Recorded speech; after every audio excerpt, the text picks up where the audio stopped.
បើសូមជំរាបសួរបងប្អូនអរគ្នាសូមស្វាគមន៍ចំពោះការតាមដានទស្សនាការបង្រៀនមេរៀន Excel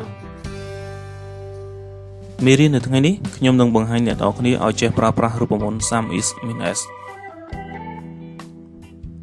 ដូច្នេះដើម្បីឲ្យកាន់តែច្បាស់ខ្ញុំនឹងបង្ហាញអ្នកនរគ្នានៅក្នុងកម្មវិធី Excel តែម្ដង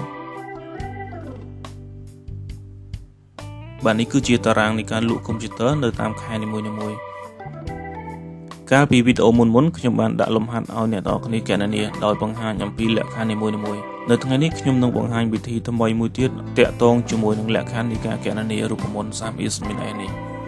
បាទខ្ញុំបានញែកលក្ខខណ្ឌចេញមកខាងក្រៅនេះខ្ញុំចាត់ទុកថា item name នេះគឺជាលក្ខខណ្ឌទី1ហើយ start date គឺជាលក្ខខណ្ឌទី2 end date នេះគឺជាលក្ខខណ្ឌទី3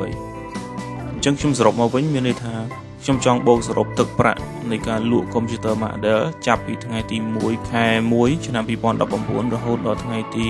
28ខែ2ឆ្នាំ2019អញ្ចឹងកន្លងមកយើងបានប្រើប្រាស់រូបមន្តស្មើ Sumifs មូលហេតុដែលយើងប្រើ Sumifs គឺដោយសារតែមានលក្ខខណ្ឌច្រើនយើងមិនអាចប្រើ Sumifs ធម្មតាបានទេអញ្ចឹងអ្នកនរគ្នាប្រកាសជាធ្លាប់បានដឹងហើយថានៅក្នុង argument នេះSum rank តើយើងគួរតែ select ទៅលើ rank មួយណាអញ្ចឹងដូចខ្ញុំបានបញ្ជាក់អញ្ចឹង Sum rank គឺជា rank ដែលយើងត្រូវបូកសរុប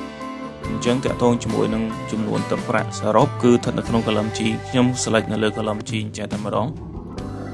បន្តមកទៀត criteria rank ទី1 criteria rank ទី1នេះមានន័យថាតើលក្ខខណ្ឌទី1យើងត្រូវបូកនៅលើ rank មួយណាអញ្ចឹងពាក់ព័ន្ធជាមួយនឹងលក្ខខណ្ឌទី1ខ្ញុំចាត់ទុកថា item name នេះគឺជាលក្ខខណ្ឌទី1អញ្ចឹង item name គឺ computer model បើធៀបជាមួយនឹងតារាងមួយនេះ item name គឺស្ថិតនៅលើ column C ដូច្នេះខ្ញុំអាច select ទៅលើ column C ចេះបានហើយបន្តមកទៀតខ្ញុំ comma មួយ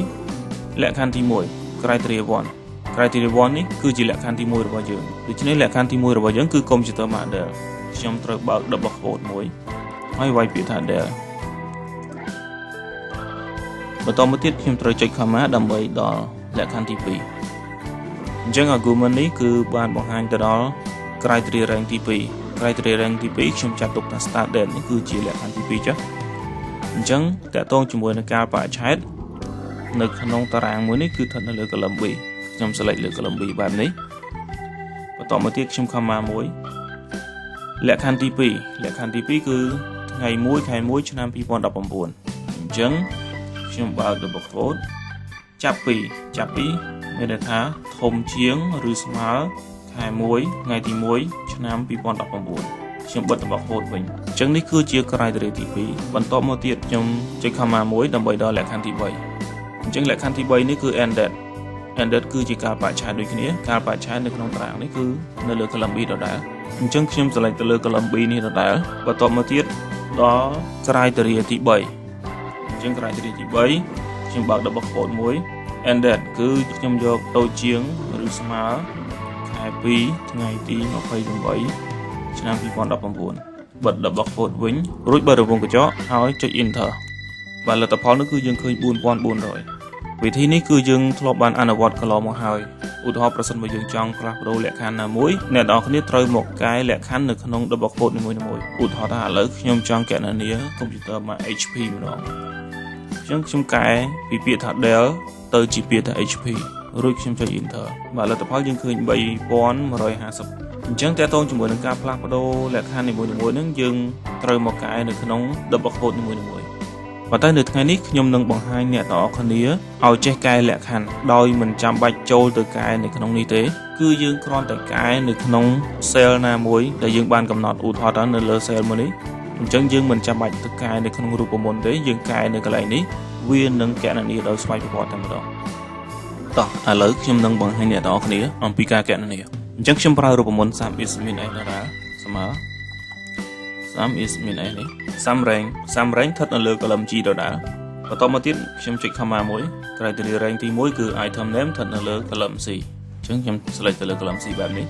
កន្លងមកគឺយើងធ្វើបែបនេះយើងបើក double quote មករឿងវាយពាក្យថា del រួចបិទ double quote វិញប៉ុន្តែពេលនេះខ្ញុំអត់អនុវត្តបែបនោះទេខ្ញុំលុបនេះចោលអញ្ចឹង criteria ទី1នេះគឺខ្ញុំ select ទៅលើ cell នេះតែម្ដងនៅពេលដែលខ្ញុំ select ទៅលើ cell បែបនេះគឺខ្ញុំមិនចាំបាច់ដាក់នៅក្នុង double quote ទៀតទេចំពោះលក្ខខណ្ឌដែលដាក់នៅក្នុង double quote លុះត្រាតែលក្ខខណ្ឌនោះគឺជា text ប៉ុន្តែតម្លៃលេខនៅក្នុង cell គឺយើងអត់ដាក់នៅក្នុង double quote ទេអញ្ចឹង cell I 3នេះគឺជាលក្ខខណ្ឌទី1របស់ខ្ញុំបន្ទាប់មកខ្ញុំចុច comma 1 criteria rank ទី2កាលបរិច្ឆេទកាលបរិច្ឆេទគឺស្ថិតនៅលើ column B អញ្ចឹងខ្ញុំ select ទៅលើ column B ចុច comma 1 criteria ទី2 criteria ទី2នេះកាលបរិច្ឆេទគឺខ្ញុំមិនចាំបាច់ដាក់នៅក្នុង double quote ទៀតទេគឺខ្ញុំ select ទៅលើ cell J3 នេះតែម្ដងអញ្ចឹង J3 នេះគឺជាលក្ខខណ្ឌទី2របស់ខ្ញុំចុច comma 1ទៀត criteria rank ទី3ជាកាលបរិច្ឆេទដដែលអញ្ចឹងខ្ញុំ select ទៅលើ column B ដដែលបន្តមកទៀតខ្ញុំចុច comma 1ខ្ញុំមកដល់ចំណុច1គឺ criteria ទី3អញ្ចឹងខ្ញុំត្រូវ select ទៅលើ cell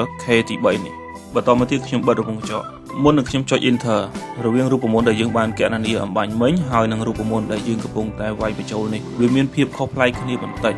ឡូវអ្នកនរគ្នាអាចគិតទុកមុនបានទេថាចម្លើយឃើញដូចខាងលើដែរឬទេលទ្ធផលនោះគឺអត់មានទិន្នន័យមូលហេតុអីបានជាអត់មានទិន្នន័យមូលហេតុដែលអត់មានទិន្នន័យគឺដោយសារតែយើងបានកំណត់ criteria I3 នេះអត់បញ្ហាទេ item name យើងមានធម្មតាប៉ុន្តែគឺ J3 និង K3 គឺមានបញ្ហានៅពេលដែលយើងកំណត់លក្ខខណ្ឌ J3 នេះមានន័យថាលុះត្រាតែកាលបរិច្ឆេទនៃការលក់នេះត្រូវស្មើនឹងថ្ងៃទី1ខែ1ឆ្នាំ2019ប្រសិនបើការលក់ទាំងឡាយណាដែលខុសពីថ្ងៃទី1ខែ1ឆ្នាំ2019រូបមន្តនេះមិនគណនាចូលមកទេធំជាងនឹងក៏អត់គណនាតូចជាងនឹងក៏អត់គណនាដែរលក្ខខណ្ឌ K3 នេះក៏ដូចគ្នាដែរមានន័យថារូបមន្តនេះនឹងធ្វើការគណនាលុះត្រាតែការលក់ទាំងឡាយណាស្ថិតនៅថ្ងៃទី28ខែ2ឆ្នាំ2019តូចជាងថ្ងៃទី28ខែ2ឆ្នាំ2019ក៏អត់គណនាធំជាងនឹងក៏អត់គណនាដែរតើយើងធ្វើដូចម្តេចទើបអាចចាប់ថ្ងៃខែពីចន្លោះពីថ្ងៃខែ1ទៅថ្ងៃខែ1អញ្ចឹងយើងត្រូវប្រើវិធីផ្គួបឥឡូវខ្ញុំចូលមករូបមន្តនេះបន្តិចមុននឹងយើងឃើញមានចាប់ផ្ដើមកន្លែងនេះសញ្ញានេះគឺមានន័យថាធំជាងឬស្មើហើយសញ្ញានេះគឺមានន័យថាតូចជាងឬស្មើប្រសិនបើខ្ញុំលុបកន្លែងនេះចោលហើយលុបកន្លែងនេះចោលលទ្ធផលគឺអត់មានទិន្នន័យដូចគ្នាពីព្រោះលក្ខខណ្ឌយើងគឺមានតែមួយថ្ងៃទី1ខែមករាឆ្នាំ2019និងមួយថ្ងៃទៀតគឺថ្ងៃទី28ខែ2ឆ្នាំ2019ខ្ញុំអានដូរមកវិញអញ្ចឹងរូបមន្តខាងក្រោមរបស់យើងគឺនៅខ្វះសញ្ញាធំជាងឬស្មើនិងសញ្ញាតូចជាងឬស្មើឃើញទេគឺ J3 នេះអត់មានសញ្ញាធំជាងឬស្មើទេហើយ K3 នេះក៏អត់មានសញ្ញាតូចជាងឬស្មើដែរអញ្ចឹងខ្ញុំមានវិធីមួយទៀតគឺផ្គុំគ្នាគឺមានថាដាក់សញ្ញាធំជាងឬស្មើនៅកន្លែងនេះប្រសិនបើយើងដាក់ធំជាងឬស្មើនៅកន្លែងនេះនៅពេលយើង enter គឺអត់ដើរទេអញ្ចឹងយើងមិនអាចដាក់សញ្ញាចូលនៅក្នុងកន្លែងហ្នឹងបានទេដោយសារតែសញ្ញានេះវាជា text អញ្ចឹងខ្ញុំដាក់វានៅក្នុង double quote បែបនេះសំណួរសួរថាបើសិនជាខ្ញុំដាក់ប៉ុណ្ណឹងតើគ្រប់គ្រាន់ហើយឬនៅពេលខ្ញុំ enter លទ្ធផលក៏អត់អាចគណនាបានដែរអញ្ចឹងដើម្បីឲ្យវាភ្ជាប់បានលុះត្រាតែខ្ញុំកំណត់គឺខ្ញុំប្រើសញ្ញាធំជាងឬស្មើឲ្យភ្ជាប់គ្នាជាមួយនឹងទិន្នន័យនៅក្នុង J3 នេះមានន័យថាធំជាងឬស្មើថ្ងៃ1ខែ1ឆ្នាំ2019អញ្ចឹងដើម្បីភ្ជាប់គឺខ្ញុំប្រើសញ្ញានឹងស៊ីផ្លេច7កន្លែងនេះមានន័យថាធំជាងឬស្មើ J3 មានន័យថាធំជាងឬស្មើថ្ងៃ1ខែ1ឆ្នាំ2019អញ្ចឹងយើងបានកន្លែងនេះមួយហើយនៅចំណុចមួយទៀតគឺ ended K3 ខ្ញុំដាក់ដូចគ្នាបើក double quote តូចជាងឬស្មើបិទ double quote វិញរួចដាក់សញ្ញានឹងស៊ីលេខ7ប៉ុណ្ណេះមានន័យថាតូចជាងឬស្មើ K3 គឺតូចជាងថ្ងៃទី28ខែកុម្ភៈឆ្នាំ2019រូបមន្តនេះរួចរាល់ហើយខ្ញុំចុច enter ឃើញទេគឺលទ្ធផលឃើញ3150ដូចគ្នាអញ្ចឹងខ្ញុំសូមបញ្ជាក់នៅពេលដែលខ្ញុំដាក់សញ្ញាបើក double quote ធំជាងឬស្មើបិទ double quote រួចដាក់សញ្ញានឹង J3 ប៉ុណ្ណេះមានន័យថាធំជាងឬស្មើ010119សញ្ញានឹងនេះគឺមានន័យថាភ្ជាប់ពី clear ខាងមុខនេះជាមួយនឹងclear ខាងក្រោយកន្លែងនេះដូចគ្នាតូចជាងឬស្មើ